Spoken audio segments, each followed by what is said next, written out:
guys, I got an unboxing for you. I've got a dive case and a tripod mount, an official tripod mount. I did a video of me making my own tripod mount, which is there, so I'll try and get it in the frame here. I got the bottom mount there with my monopod, which I did a video on, and I actually super glued it together because I didn't have the right GoPro bolt for it. So you see I put a Robertson screw in there. I didn't have the right thumb screw to put through it. So when I was buying my dive case, this guy here, I figured, well, why don't I just get a proper tripod mount for it at the same time. And I don't know, it was $5 or something. It wasn't that much more expensive. And I got my Garmin here, so obviously I'm shooting the video on my iPad, which should be good enough for now. I usually upload in 720 anyways. But I'm not shooting with my Garmin because I want to put my Garmin inside the dive case for you and just show you what it looks like. So the first thing is, I'll get this thing. I'm in my bowler and I don't have a lot of good lighting here, but this should be good enough to use, and I don't know how to get into this thing. Probably need a knife. That's alright, just rip it open. Alright, this is pretty standard fare stuff. Let's see, get my hands in the light. So it's your standard tripod mount. I don't know why they don't ship a tripod mount with the Garmin, to be honest with you, because it is it's not a cheap camera. But they don't feel it's expensive enough to also put a nice tripod mount in there for you, which is that's a pain in the neck. Alright, move that out of the way.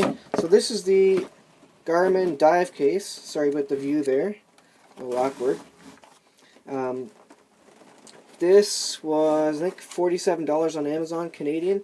It's not cheap, but I found the video with the Garmin itself was really soft under the water.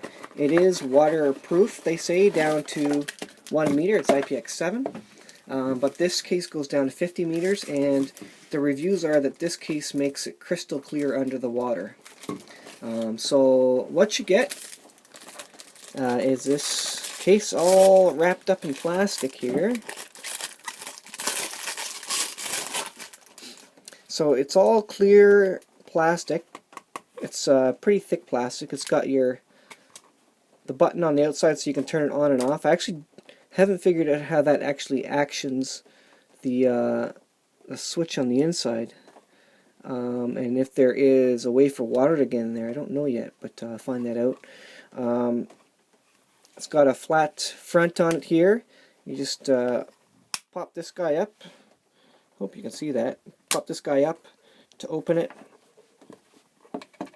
Lift the lid, and then it's supposed to be able to just slide this in. I'll put it up that way because the mount's here, so that would make sense for it to go that way. And then you go like this, the latch on, and there it is, just like that. And so let's see if this works. Oh, it does too. Fascinating. That is interesting. So there is a magnet in there or something, because as soon as I rolled that over it turned on, but the button inside didn't move. So there must be a magnet in here that actually tells it to turn on, and maybe that's why it can be 1 meter waterproof just with its own casing, because this button maybe actually doesn't touch or doesn't go inside the case. That's fascinating. So as you can see, it's actually on right now. Of course, the backlit display, or sorry, the display is not backlit. That's why I have to shine it into the light. But you see it's green there. If I flick this ahead, it does start recording. There you go. Hello. So this will be a bit of a test as well for the audio inside the case while I'm talking. So I'll put up the video of me talking here in beside. And you can hear what it sounds like for 10 seconds here. It does start recording.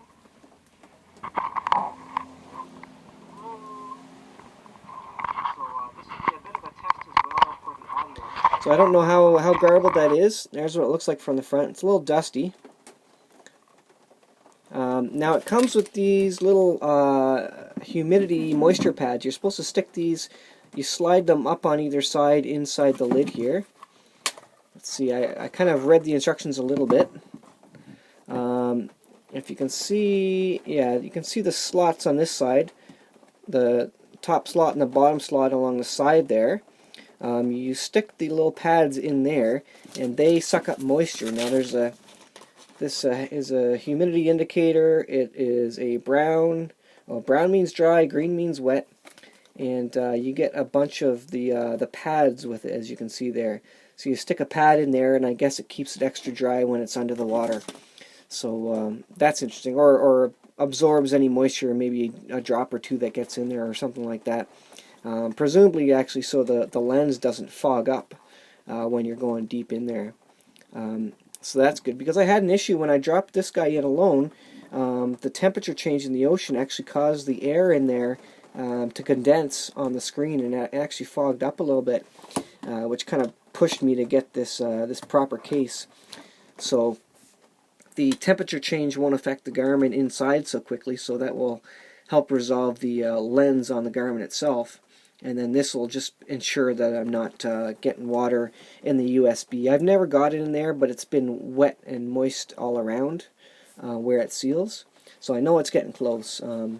Now, the other thing in here is, the boring part, of course, is the manual, which, let's see if I can open it for you. It just kind of shows you how to put the camera in there, and it shows you, this is the slot here, or the moisture sucker up, or pad, whatever you call it, that you just slide in there, like I was saying, slide in there, and oh yeah, okay. And on the back it says you can actually put them in the oven to dry them out, the desiccants, and it says don't eat, of course. So you put that in the oven, you dry those guys out, and you can reuse them a number of times, I guess. So that is that. That's pretty neat. I really like that button actually doesn't go through the case, causing, you know, one more area of failure. Fascinating stuff. It's got to be a magnet of some kind, so that's pretty neat. I'll have to read up on that. I didn't see that in the other reviews that I had watched. So there you go. I've just got the basic Garmin. It obviously works with both the Garmin and the Garmin Elite. And I'll be doing videos with this as soon as I can, because I want to start taking some really good underwater videos of this guy. And again, sorry for the light there. Maybe I'll try and lighten it up in post-processing. But that is your unboxing of the Garmin. There you go. Thanks for watching.